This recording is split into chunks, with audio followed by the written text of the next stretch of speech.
नहीं डोलता, वही मनुष्य सफलता का मनोरथ पूर्ण कर पाता है। वही बार बार सफलता भी प्राप्त करता है।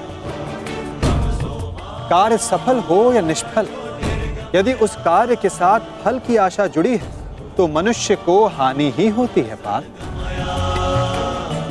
ध्यायतो विषयाम पुंसः संगस्तेषुपजायते संगात संजायते कामा कामात् क्रोधोऽभिजायते क्रोधात् भवति सम्मोहः सम्मोहात् स्मृति विभ्रमः स्मृति ब्रह्मशात् बुद्धिनाशः बुद्धिनाशत प्रणश्यति।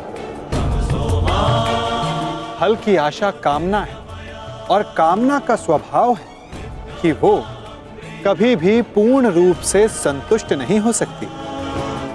असंतोष कारण होता है क्रोध के जन्म, और इसी क्रोध से अहंकार और मोह जन्म लेता है। यदि सद्ज्ञान पाने की इच्छा ना हो तो सद्ज्ञान पाने की बुद्धि कहां से आएगी? और बुद्धि के जाने पर अनुचित प्रकार के कार्य होने लगते हैं। अनुचित कार्य करने वाला अपराधी होता है और अपराधी दंड का पात्र होता है, समाज में तिरस्कार का पात्र होता है। अपनी बुद्धि को स्थिर करो, स्वयं को आत्मा जानो, सारे मिथ्या बंधनों को तोड़ दो, फल की आशा का त्याग करके कर्म करते रहो। परंतु स्थिर प्रज्ञा होने का मार्ग क्या है माधव? सांख्य योग। पार्थ, सांख्य योग के कारण मनुष्य सदैव परमात्मा का निरंतर स्मरण करता है। परमात्मा के निरंतर स्मरण से उसके हृदय में समर्पण का भाव जागृत होता है और उसे ही भक्ति कहते हैं। पार्थ, भक्ति से मनुष्य को सत्य और असत्य का ज्ञान प्राप्त होता है और उस ज्ञान से मनुष्य को परमात्मा के दर्शन होते हैं। जो परमात्मा के दर्शन कर लेता है वो वास्तव में कर्मयोगी बनता है। वो जन्मों के फेरों से छूटकर, उससे मुक्त होकर मोक्ष को प्राप्त करता है। सभी आत्माओं का अंतिम लक्ष्य वही है और धर्म का अंतिम चरण भी वही है। पार्थ,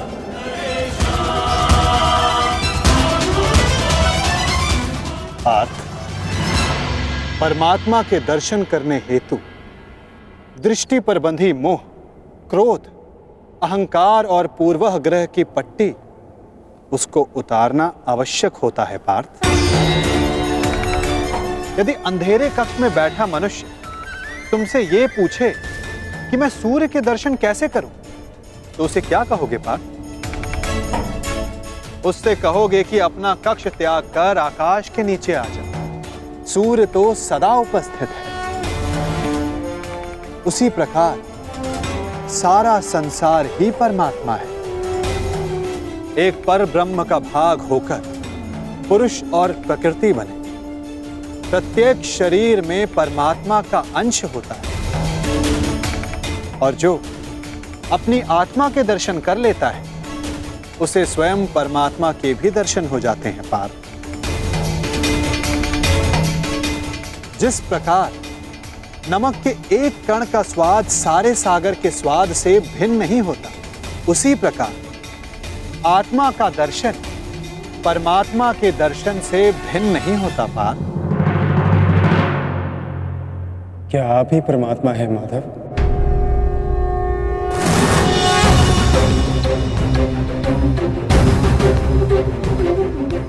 अवश्य, केवल मैं ही नहीं, तुम भी परमात्मा हो अर्जुन।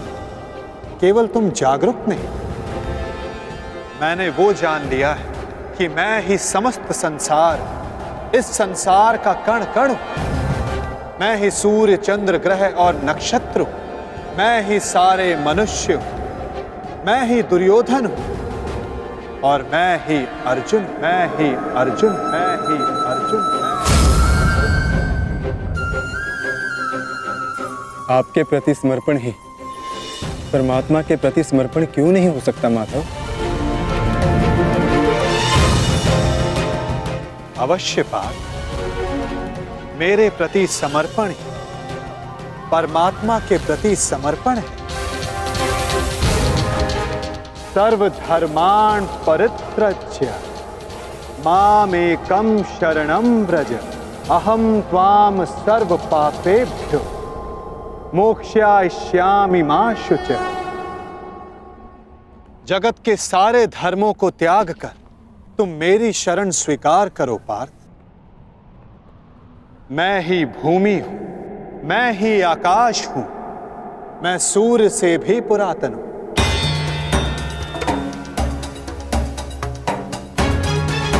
मैं किसी वृक्ष पर खिली कली से भी नया हूं। मैं ही स्वर्ग और नरक को धारण करने वाली शक्ति हूं पार्थ। किंतु वो कैसे संभव है माधव? आपका जन्म बहुतों ने अपने जीवन काल में देखा है। आपकी माता जीवित है, जिनके गर्भ में आपका शरीर बना। आप पुरातन और अविनाशी कैसे हो सकते हैं माधव?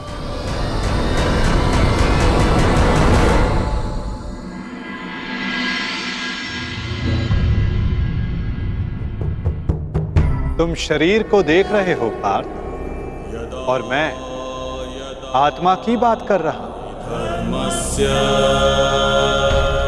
मेरे अनेक जन्म हुए, मैंने अनेक अवतार धारण किए, मेरे अनेक शरीर बने और मिट्टी में मिल गए। आगे भी मैं अनेक बार जन्म लूंगा पार्थ।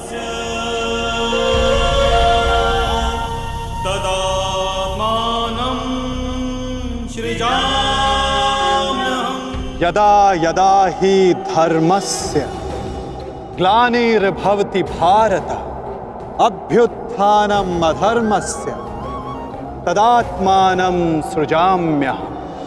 परित्राणाय साधूनां विनाशाय च दुष्कृतां धर्म संस्थापनार्थाय संभवामि युगे युगे।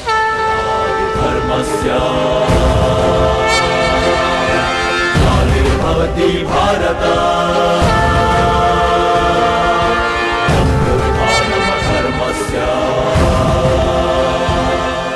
जब जब संसार में अधर्म बढ़ता है पार्थ, जब साधुओं को मुक्त कराने का समय आता है, जब अधर्मियों का नाश निकट होता है, तब धर्म की स्थापना करने मैं स्वयं जन्म लेता हूं।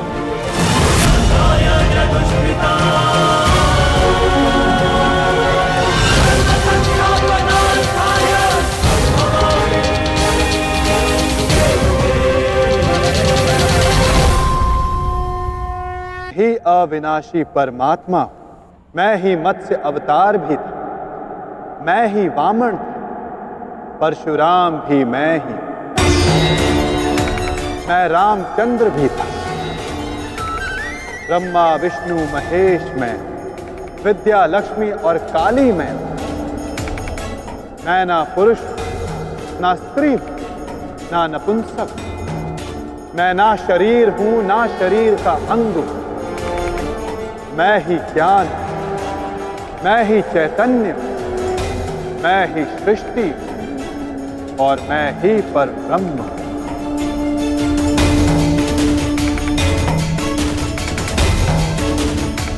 जब तुम भी आत्मज्ञान प्राप्त कर लो, तब तुम भी स्वयं को मुझसे अभिन्न और जुड़ा हुआ पाओगे पार्थ। तब तुम भी मेरी ही भांति स्वयं को परमात्मा के रूप में जानो। परंतु ये पद प्राप्त करने के लिए तुम्हारा मेरे प्रति संपूर्ण समर्पण अनिवार्य है पार्थ। और ये समर्पण क्या है माधव? समर्पण वास्तव में मन की ऐसी स्थिति है पार्थ, जहां मनुष्य सारे संकल्प त्याग देता है। वो ना स्वयं कोई निर्णय लेता है ना कोई प्रण लेता है। उसको जैसा आदेश मिलता है वो वैसा ही कार्य करता है।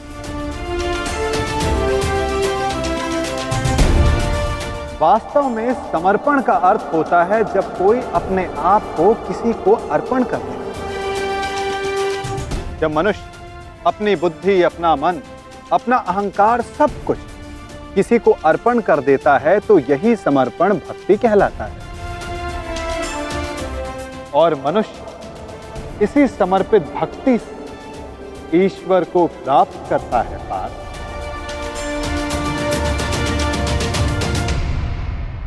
माधव, पत्नी का समर्पण पति की ओर होता है, युद्ध का समर्पण सेनापति की ओर होता है। शिष्य के मन में गुरु भक्ति होती है। क्या ये सारी भक्तियां एक समान होती हैं?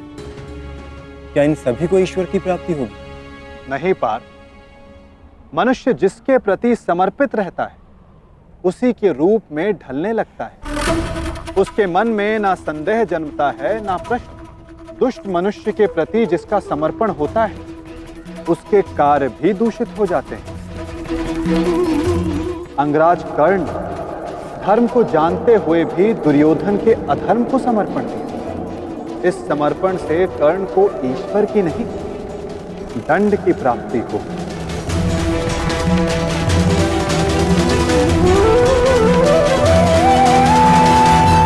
अंगराज को इस युद्ध में जो दंड मिलेगा वो जन्म का नहीं, जाति का नहीं, अपितु एक दुष्ट के प्रति समर्पण करने का दंड मिलेगा पार्थ। इसलिए समर्पण भी उत्तम भाव के प्रति होना आवश्यक है। जैसा भाव वैसी भावना और वैसे ही भक्ति पार्थ।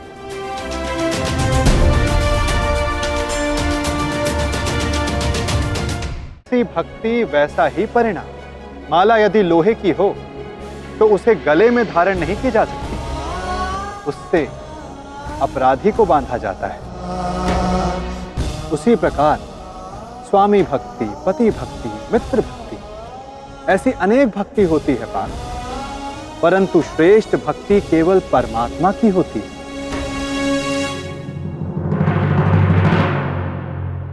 किंतु परमात्मा की भक्ति का सांख्य तथा कर्म योग से क्या संबंध है माधव?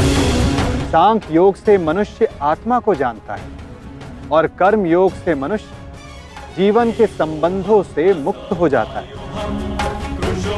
भक्ति के कारण मनुष्य परमात्मा के वास्तविक रूप का ज्ञान पाता है और परमात्मा के ज्ञान से मनुष्य जीवन मरण के फेरों से मुक्त होकर सच्चिदानंद स्वरूप को प्राप्त करता है।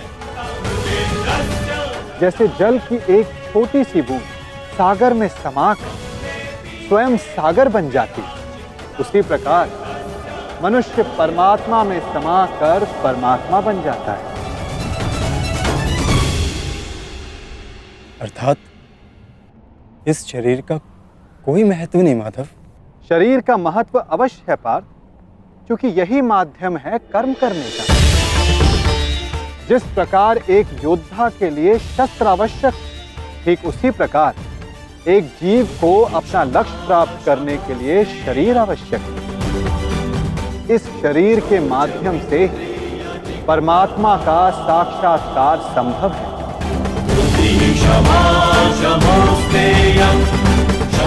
मृत्यु और जन्म के बीच के समय में आत्मा के ज्ञान में कोई वृद्धि नहीं हो पाती पार्थ। इस जन्म में जो अनुभव, विचार और ज्ञान प्राप्त होते हैं, आत्मा उसी को लेकर नया शरीर धारण करती है। आत्मा की प्रगति और अधोगति केवल शरीर में रहकर ही हो सकती है। क्या यहाँ उपस्थित लोगों का वध कर देने से उनके उद्धार की संभावना का नाश नहीं होगा माधव? क्या उनका वध कर देना ही करुणा है? तुम्हारे शत्रु धर्म की सीमा पार कर चुके हैं पार्थ। अधर्म करना उनका स्वभाव बन गया है। जो अपराध और अपराधियों को उद्धार करने का अवसर एक सीमा तक ही दिया जा सकता है।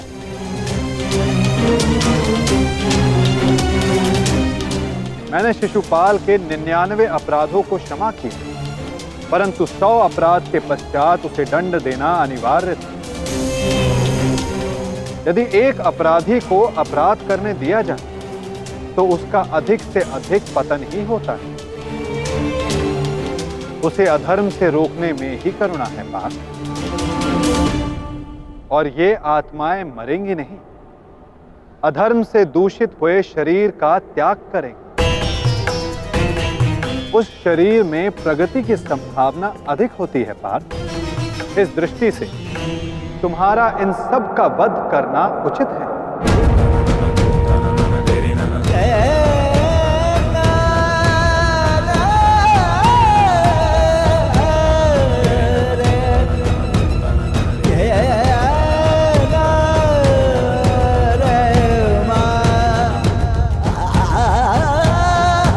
जान लेता है कि उसका शरीर एक भूमि का टुकड़ा है, अर्थात क्षेत्र है, और वो स्वयं उस भूमि के टुकड़े में रहने वाला, उस भूमि के भाग को जानने वाला अर्थात क्षेत्रज्ञ है। तब वो शरीर के माध्यम से स्वयं की प्रगति साध पाता है।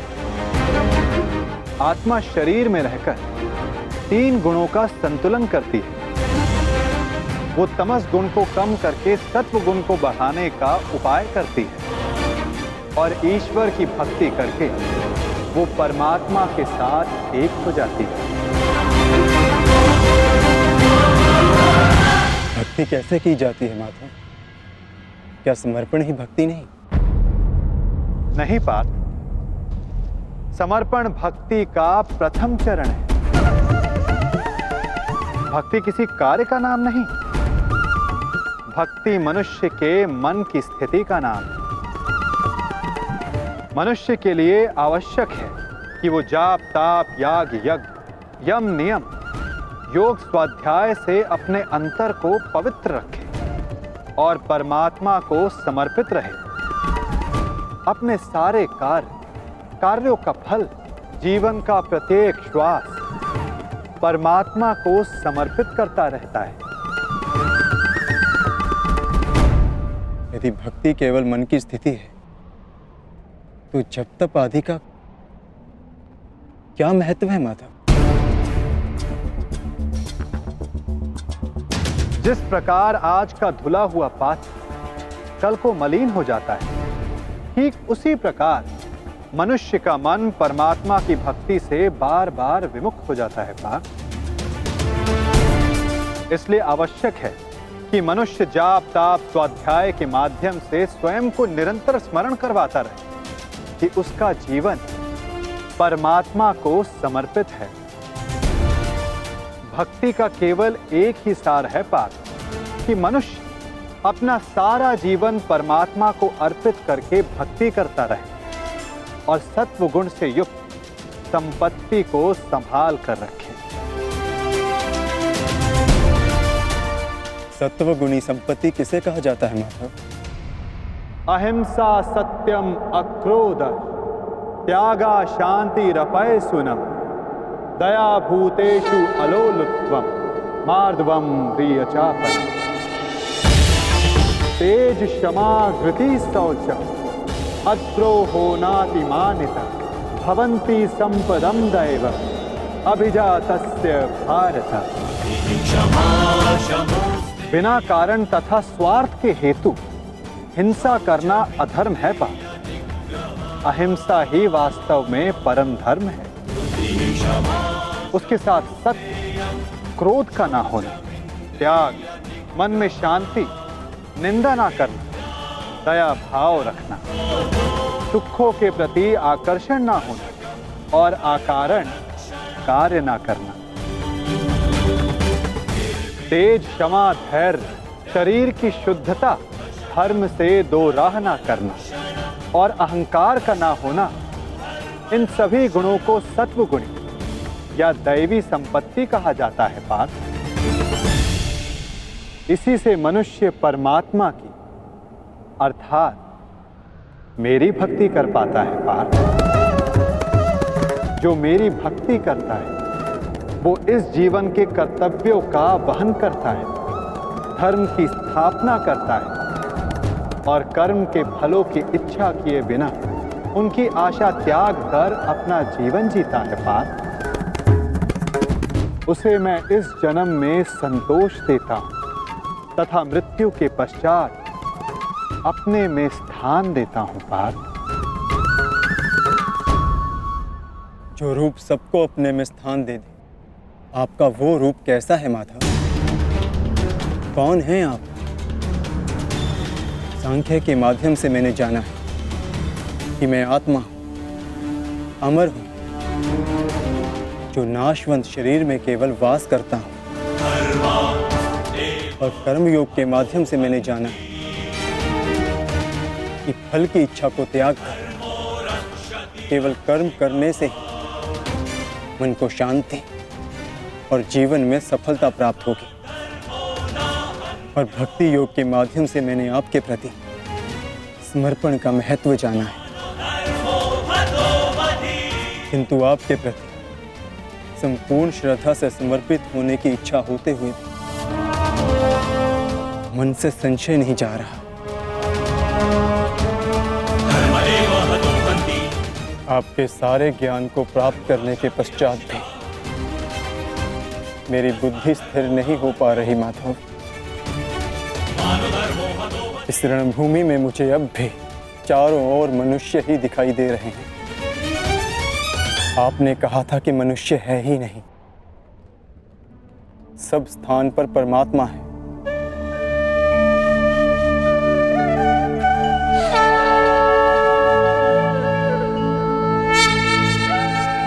तो उस परमात्मा का रूप मुझे दिखाइए माधव, और मेरे सारे संदेहों का नाश कीजिए।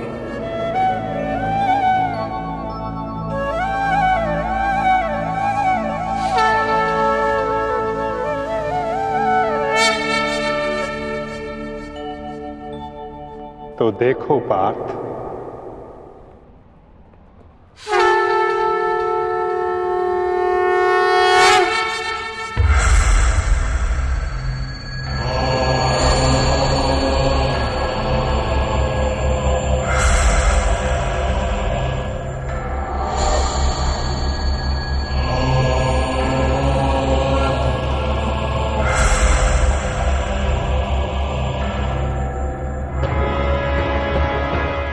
माधव,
सांख्य योग से कर्म योग की, कर्म योग से भक्ति योग की और भक्ति योग से ज्ञान योग की प्राप्ति होती है पार्थ। मेरे विश्व रूप के दर्शन करना ही वास्तविक ज्ञान है पार्थ। विश्व में यही एक ज्ञान सारे ज्ञानों का तथा विज्ञानों का आधार है। यही एक ज्ञान है जो मुक्ति प्रदान करता है। देवताओं को जो दर्शन सरलता से नहीं प्राप्त होता, ऐसा मेरा वास्तविक रूप मैं तुम्हें दिखा रहा हूं पार्थ।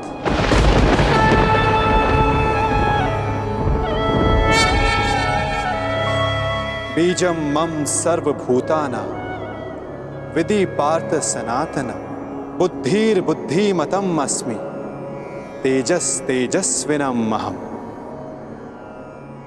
मैं ही सारे जीवों का ब्रह्म बीज हूं, मैं ही बुद्धिमानों की बुद्धि हूं, मैं ही बलवानों का बल हूं पार्थ।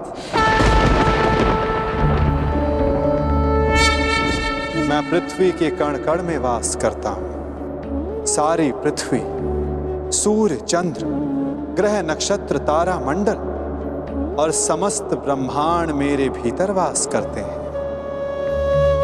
मैं ही सत्य हूं, मैं ही संपूर्ण हूं, मैं ही जीव हूं, मैं ही शिव हूं।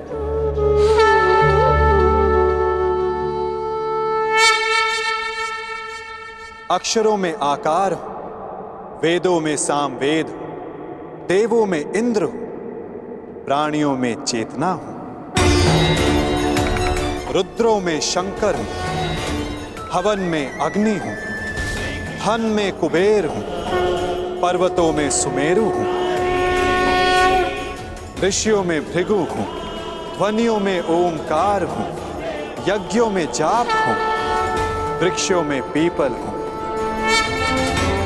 कीर्ति मैं ही हूं, बुद्धि में स्मृति, मेघा और क्षमा मैं ही हूं। गंधर्वों में चित्ररथ हूं, देव ऋषियों में नारद हूं, मुनि में कपिल हूं, अश्वों में उच्च अश्व हूं, गजों में ऐरावत हूं, पशु में सिंह, पक्षियों में गरुड़ हूं, मनुष्यों में राजा हूं, शस्त्रों में वज्र हूं, गायों में कामधेनु हूं, सर्पों में वासुकी हूं, शेषनाग हूं। मैं वरुण देव, वायु, यमराज, श्री राम और पवित्र गंगा मैं ही हूं।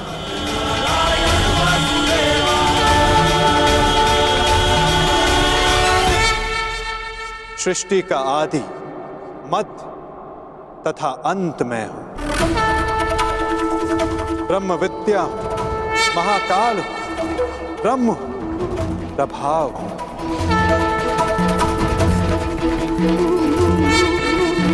मैं ही विजय हूं, मैं ही निश्चय हूं, मैं ही सत्व हूं, दंड, नीति, शक्ति, मौन तथा तत्व ज्ञान भी मैं हूं। वासुदेव हूं, अर्जुन हूं, वेद व्यास हूं, ऐसा कोई स्थल नहीं जहां मैं नहीं पार्थ।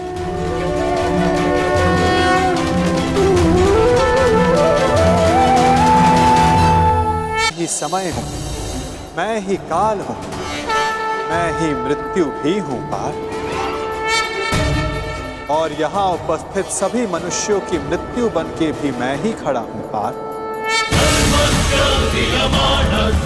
यदि तुम शस्त्र नहीं उठाओगे तब भी मैं इन सब का नाश कर दूंगा।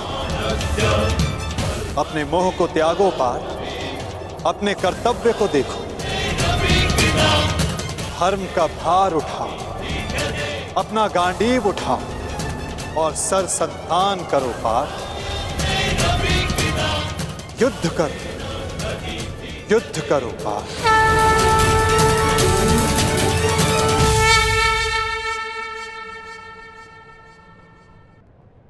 भगवान माधव, मधुसूदन, आज मेरे सारे संदेहों का नाश हो गया है। हे नारायण, हे माधव, ये मेरा सौभाग्य है कि मैं स्वयं आपके वास्तविक अवतार का साक्षी बना, आपके ज्ञान के प्रकाश से मुझे मेरी शंकाओं के अंधकार से निकालकर मुझे उचित मार्ग दिखाने के लिए आपका धन्यवाद। आपको मार्गदर्शक रूपी पाकर आज मेरा जीवन धन्य हो गया।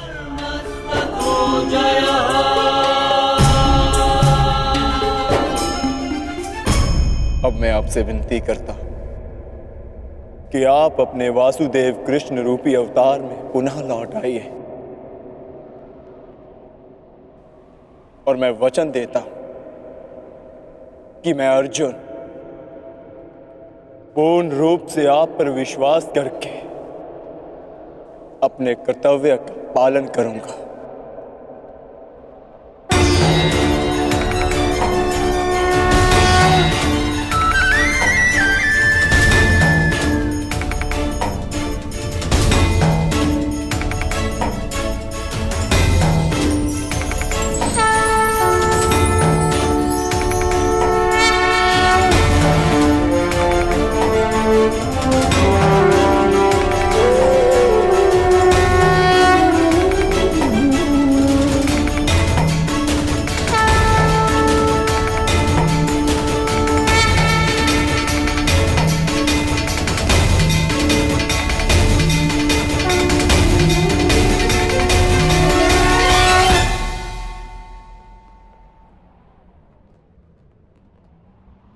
उठो पार्थ, जिसका आरंभ किया है उसका समापन करना है तुम्हें। इस अधर्म का नाश करके नया प्रारंभ करना है तुम्हें अपना कर्तव्य पूर्ण करना है पार्थ। उठो।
नहीं गुरुदेव,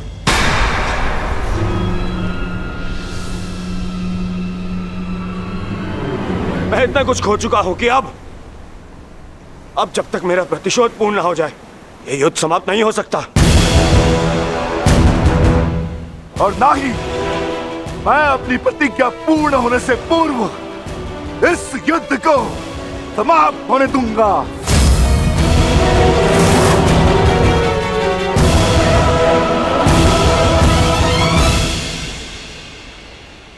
तुमने जो प्रतिज्ञा दुर्योधन के लिए ली है, अब उसका पूर्ण होना असंभव है।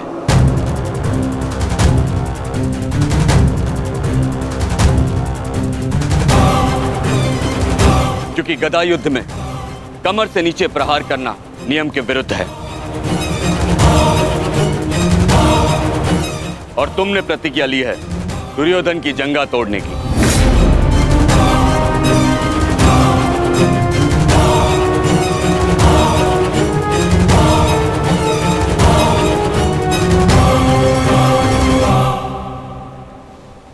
कैसी अनीति दाऊ।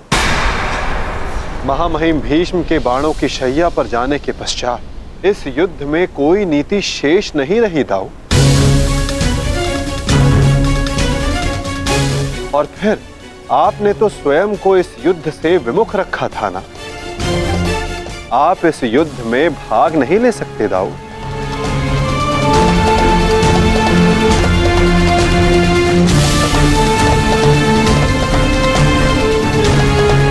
ये युद्ध धर्म स्थापना के लिए है दाऊ। मैं यही तो देखने आया हूं कान्हा कि इस धर्म स्थापना की युद्ध में कोई अधर्म ना हो।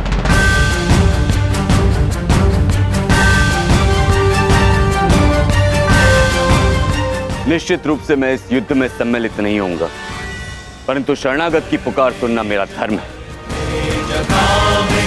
मैं नहीं चाहता कि कल को संसार ये कहे कि यदुवंश के कान्हा के होते हुए अधर्म हुआ।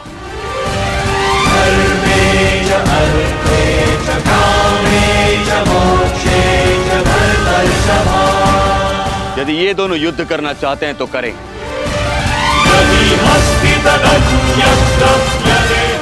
इस युद्ध का निर्णायक मैं बनूंगा।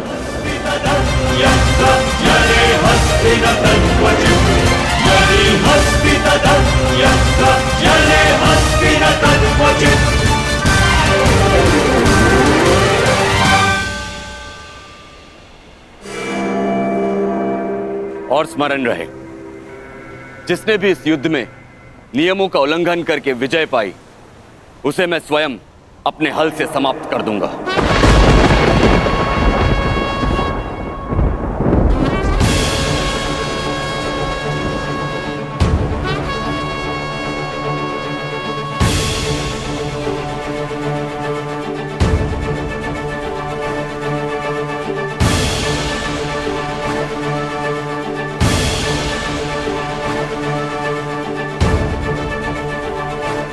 नियम वही होंगे जो गदा युद्ध में लागू होते हैं।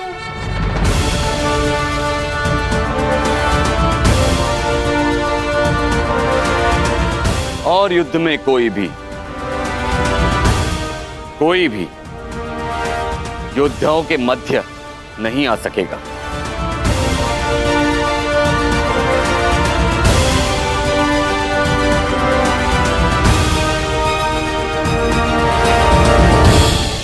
इस द्वंद्व का विजेता इस युद्ध का विजेता माना जाएगा।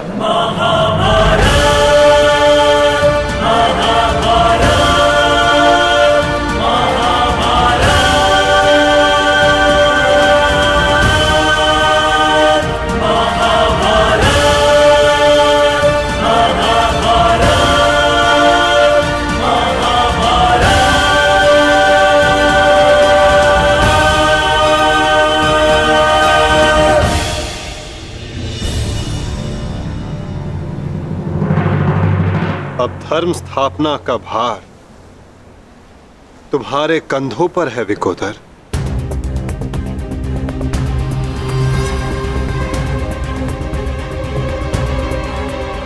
यदि मेरे कंधों पर कोई भार है तो केवल मेरी प्रतिज्ञा का, जिसे मैं अवश्य पूर्ण करूंगा।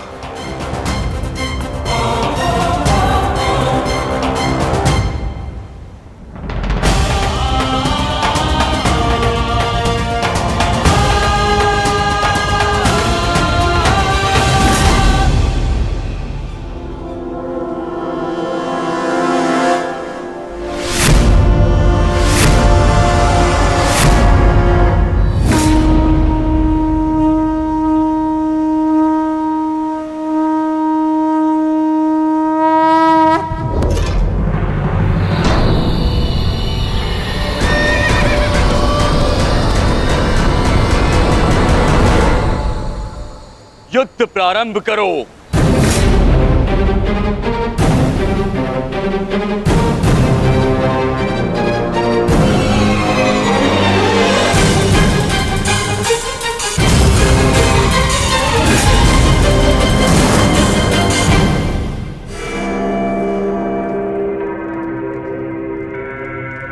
अब विजय और पराजय इस द्वंद्व पर निर्भर करेगी महाराज।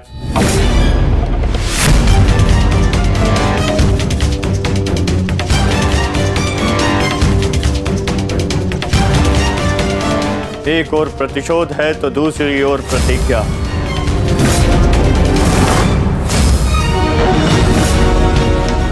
गुरुकुल के दो सर्वश्रेष्ठ गदाधारी आज एक दूसरे के विरुद्ध खड़े हैं महाराज, और महाबली बलराम निर्णायक है महाराज। मुझे इस बात में कभी भी संदेह नहीं था संजय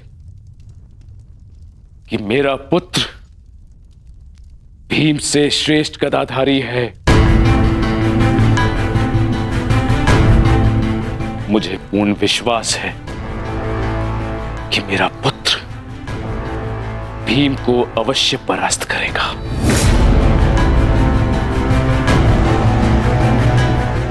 परंतु मुझे चिंता थी तो केवल वासुदेव की, कि कहीं वो किसी प्रकार का छल ना करे। परंतु अब गांधारी के वरदान फल स्वरूप न भीम दुर्योधन का कुछ बिगाड़ पाएगा, और हलधर बलराम के मध्य में उपस्थित होने के कारण वासुदेव भी हमारे पुत्र के साथ कोई छल नहीं कर पाएंगे। हस्तिनापुर में उत्सव की तैयारी करो। मेरा पुत्र इस संसार का सबसे बड़ा युद्ध जीत कर आने वाला है। हाँ, तैयारी करो।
साधो मित्र, तुम्हारी विजय निश्चित है।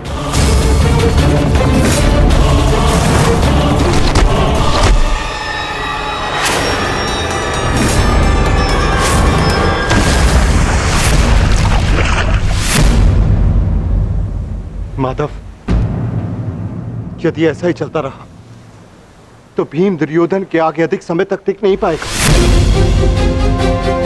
ये द्वंद्व पूर्ण रूप से दुर्योधन के पक्ष में है।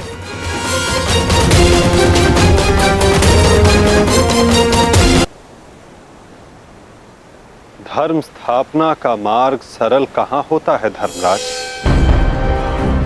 उसमें अनेकों कांटे होते हैं, अनेकों ठोकरें होती हैं, अनेकों आघात होते हैं। महाबली बलराम अब इस युद्ध के निर्णायक हैं। युद्ध का परिणाम इस द्वंद्व पर निर्भर है।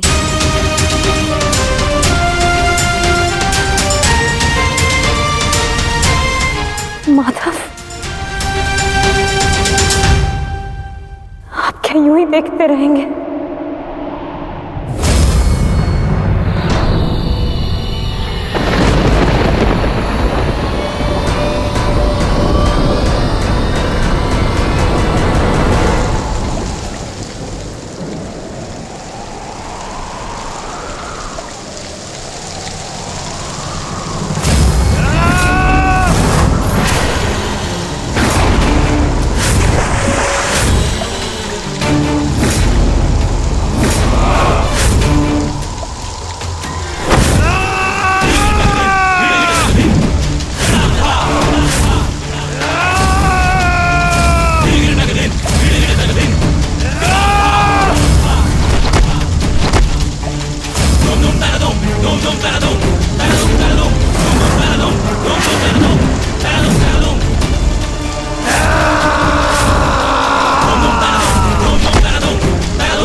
पराजय तो तेरी निश्चित है भीम।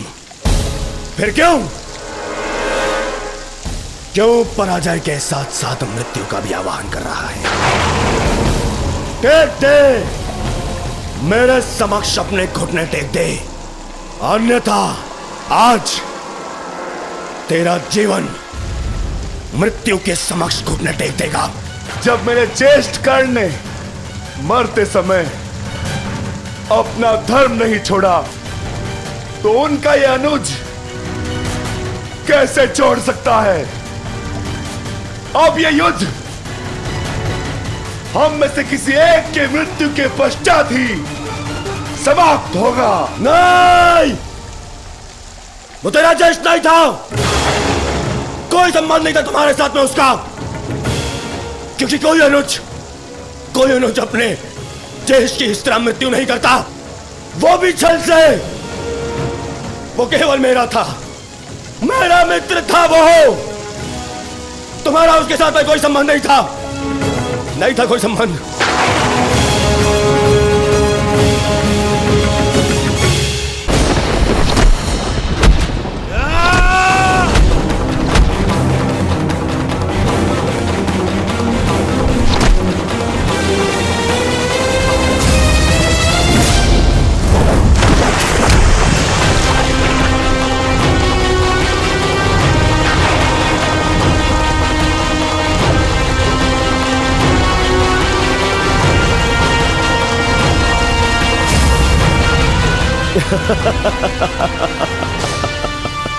क्यों पांडवों, आनंद आ रहा है? अपने अनुज को ऐसे देखकर आनंद आ रहा है?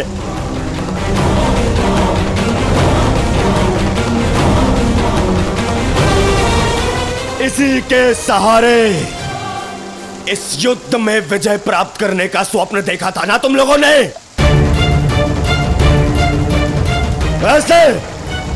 ऐसा दिलाएगा ये तुम्हें विजय? हाँ, देखो कैसे निरी लाचार धरती की गोद में धंसा हुआ है ये।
अनुज प्रहार करो इस पर।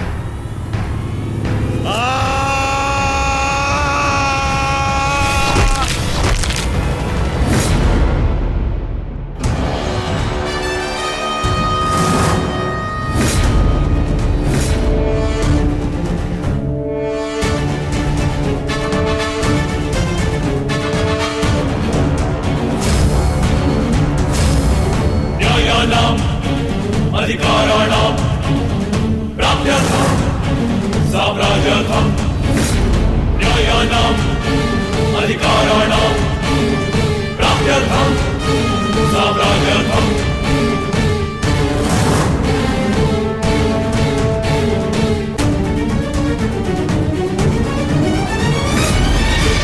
न्यायस्य अन्याये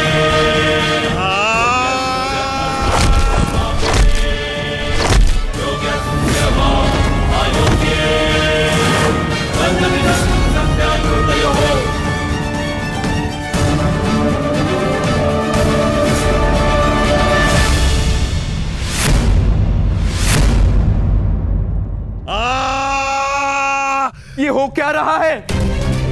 स्वयं महाबली बलराम के होते हुए इस प्रकार नियम का उल्लंघन कैसे हो सकता है?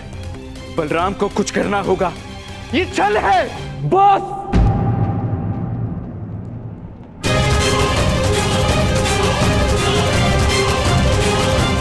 नियम भंग हुआ है।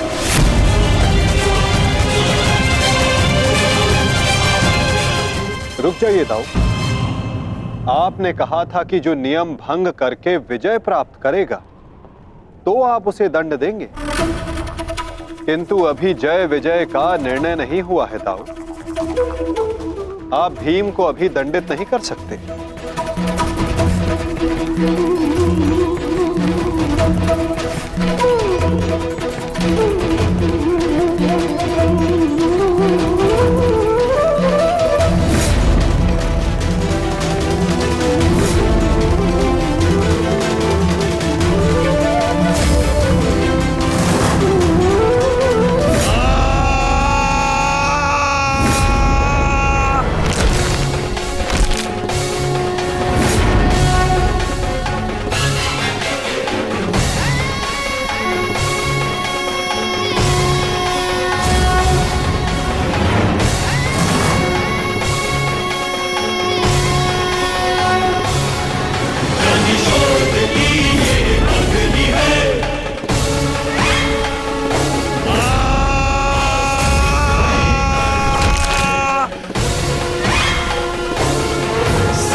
ही परवान है,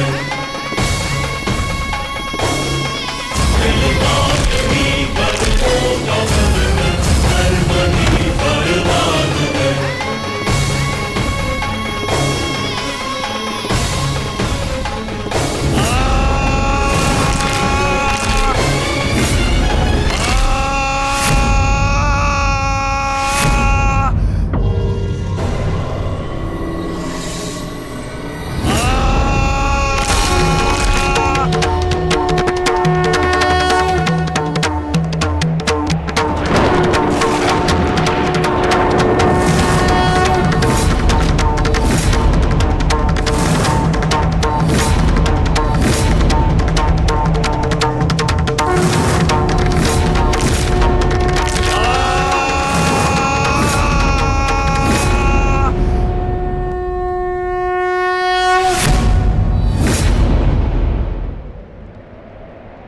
मित्र,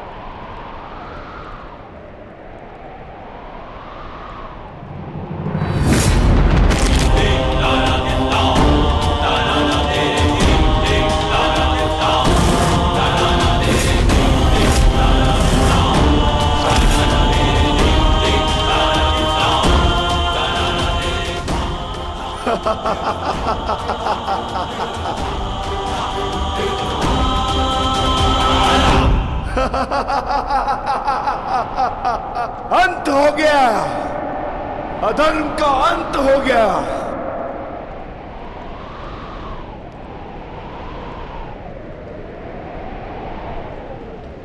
ज्येष्ठ, पांचाली से कहना मैंने अपनी प्रतिज्ञा पूर्ण कर ली।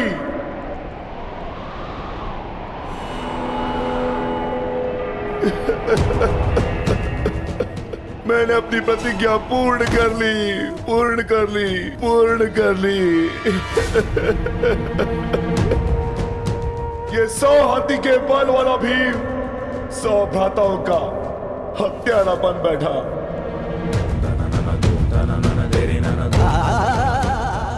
आज ये देवपुत्र अपने भ्राताओं का रक्त पीने वाला राक्षस बन बैठा।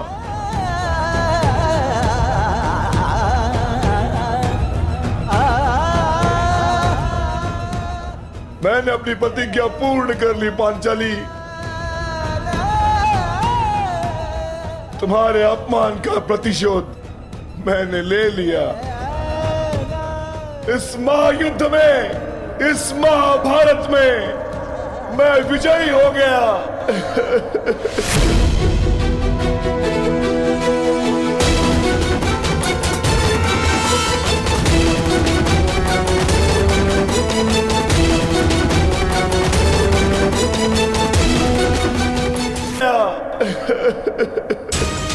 परंतु आज स्वयं को हार गया ये वृकोदर भीम। हार गया ये वृकोदर भीम।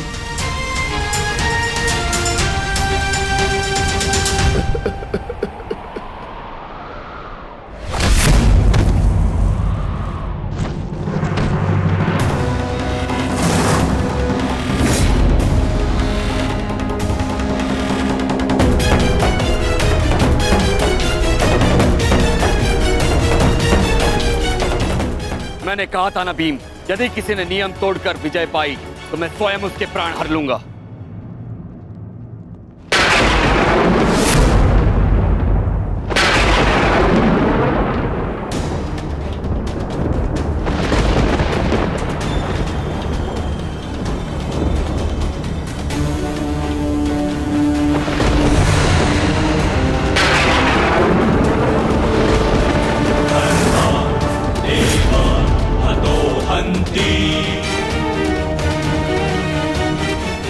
तुमने दुर्योधन की जंगा पर प्रहार करके द्वंद का नियम तोड़ा है भीम।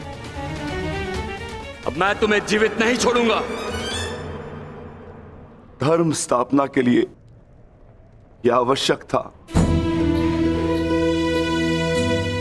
और मेरी प्रतिज्ञा पूर्ण होने के लिए भी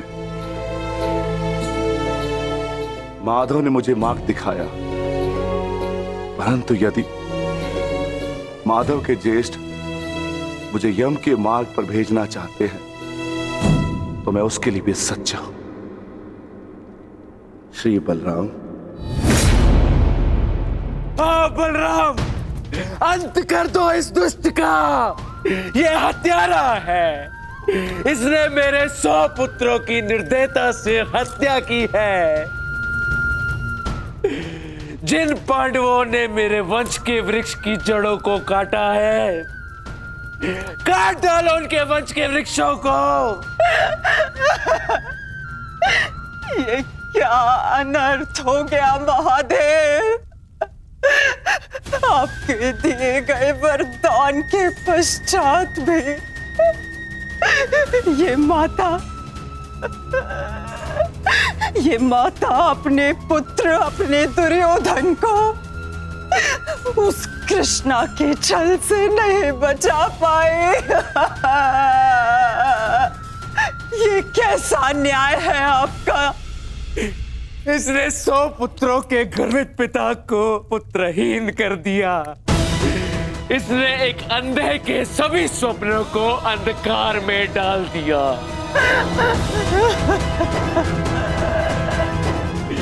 अंत कर दो इसका, मार डालो इसको अंदर।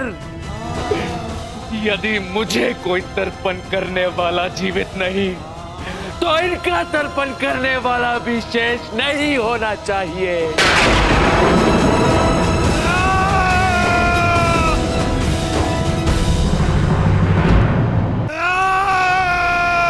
एक क्षण रुक जाइए दाऊ।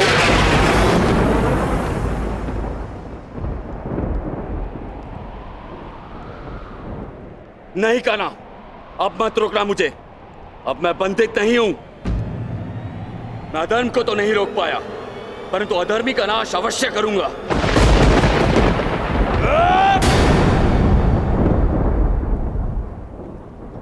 किंतु अधर्म कहां हुआ है दाऊ?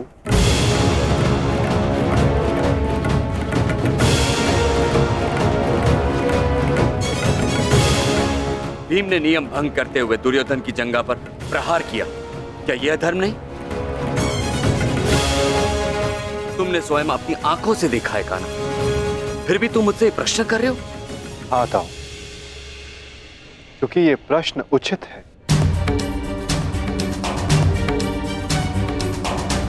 माना कि गदा युद्ध में कमर से नीचे प्रहार करना गदा युद्ध के नियमों के विरुद्ध है, परंतु गदा युद्ध तो तभी समाप्त हो गया था दाऊ जब दुर्योधन ने भीम के हाथों से गदा गिरा दिया था। किंतु उसके पश्चात क्रोध के कारण दुर्योधन निहत्थे भीम पर निरंतर गदा से प्रहार करते रहे। क्या यह उचित था दाऊ?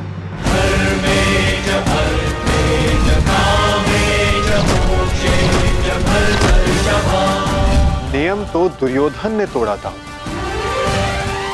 विकोदर भीम ने तो केवल आत्मरक्षा का प्रयास किया था, जिसके कारण विकोदर को विवश होकर दुर्योधन की जंघा पर प्रहार करना पड़ा।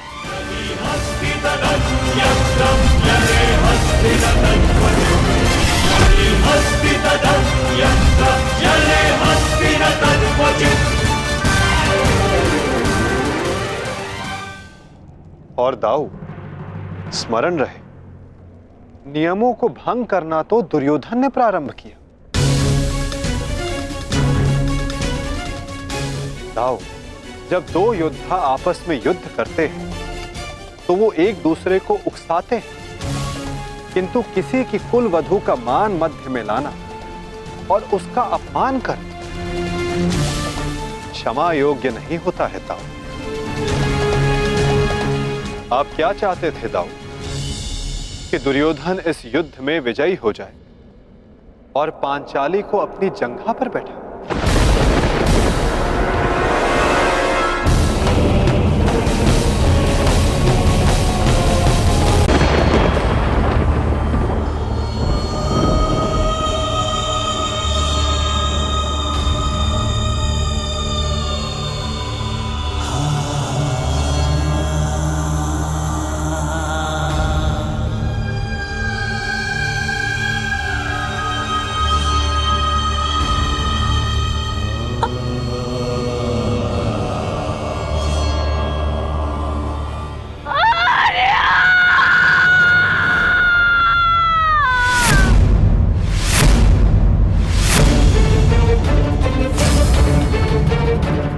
तो पांचाली का स्वर है।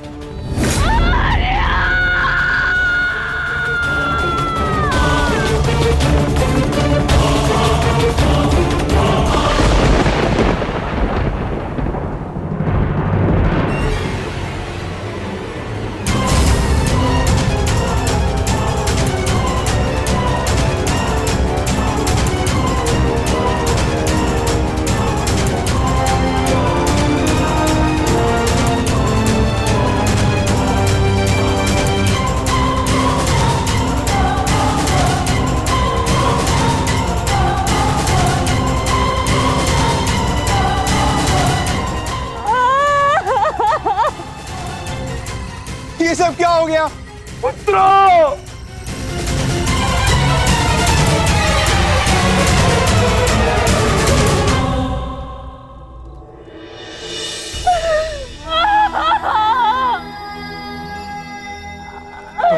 आपने कहा था कि अब और कोई मृत्यु नहीं होगी, तो क्या है ये सब?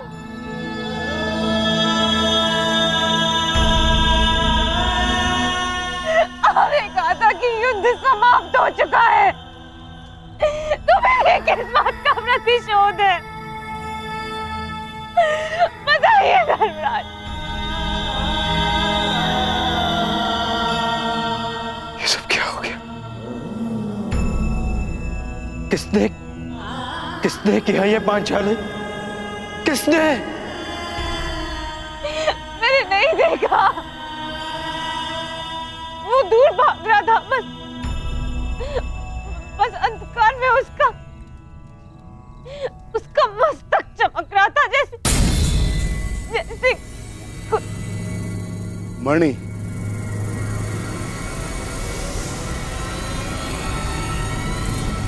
अश्वत्थामा,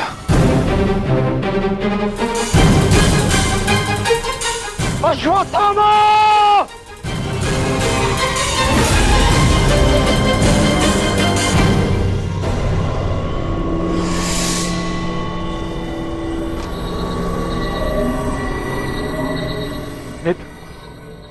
मित्र, हमारा प्रतिशोध पूर्ण हुआ मित्र।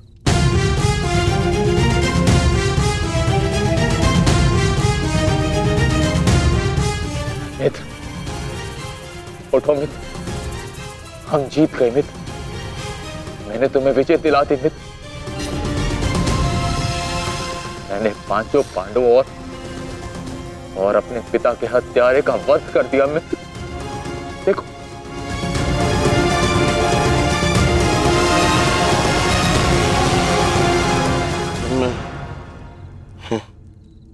मैं उनका शीश देखना चाहता हूँ।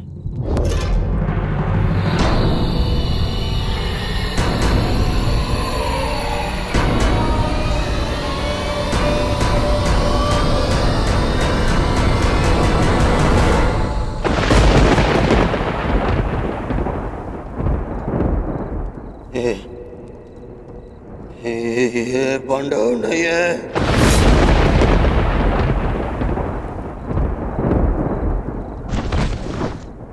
ये क्या किया मूर्ख? ये क्या कर दिया तुमने? ये पांडव नहीं है, ये पांडवों के पुत्र हैं। ये तुमने क्या कर दिया अश्वत्थामा? मेरे कुल को जल चढ़ाने वाला भी कोई शेष नहीं छोड़ा तुमने अश्वत्थामा। आज समझ में आ गया कि प्रतिशोध की अग्नि स्वयं को ही जला देती है। ये क्या कर दिया मैंने? नहीं मित्र। अश्वत्थामा!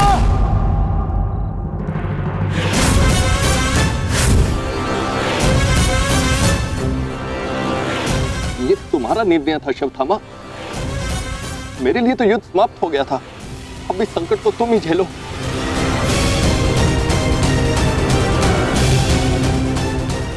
अपनी मृत्यु के लिए सज्ज हो जाओ। मित्र मुझे बचाओ मित्र।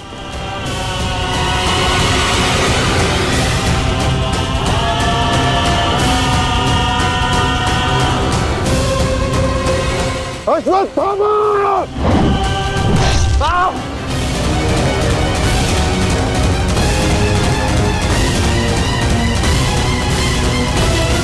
मित्र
पांडवों, सब साथ में प्रहार करते हो? अगर साहस है तो एक एक करके आओ। तो ठीक है, चुनो किसे चुनौती देना चाहते हो तुम।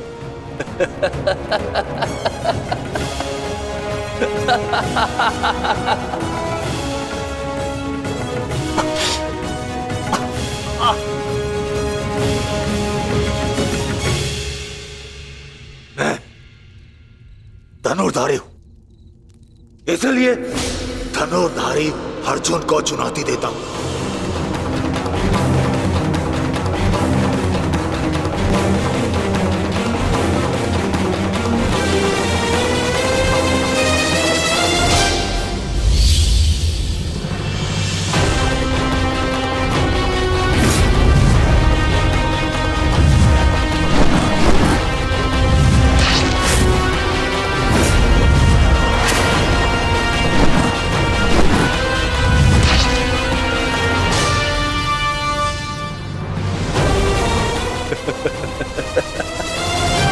ना ही तुम कर्ण से श्रेष्ठ थे और ना ही मुझसे, परंतु पिताश्री इस सत्य का अनुभव कर ही नहीं सके। परंतु आज मैं तुम्हें इस सत्य का ज्ञान करा के ही रहूंगा। आज मैं वो कर दिखाऊंगा जो मित्र कर्ण भी ना कर सका, क्योंकि ना तो मुझ पे किसी श्राप की छाया है और ना ही किसी दायित्व का भार। मेरा केवल एक ही उद्देश्य है, प्रतिशोध। प्रतिशोध।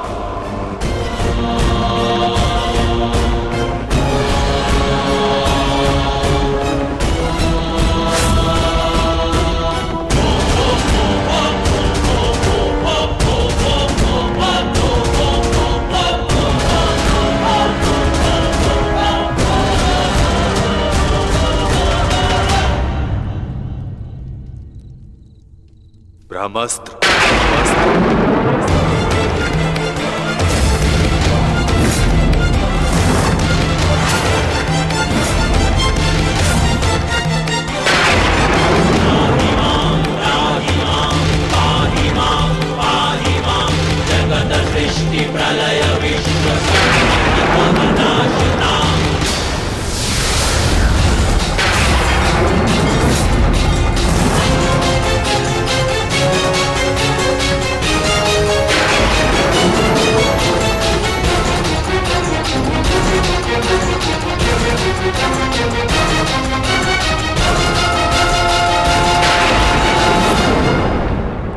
क्या लगता है कि ब्रह्मास्त्र ज्ञान केवल तुम्हें है?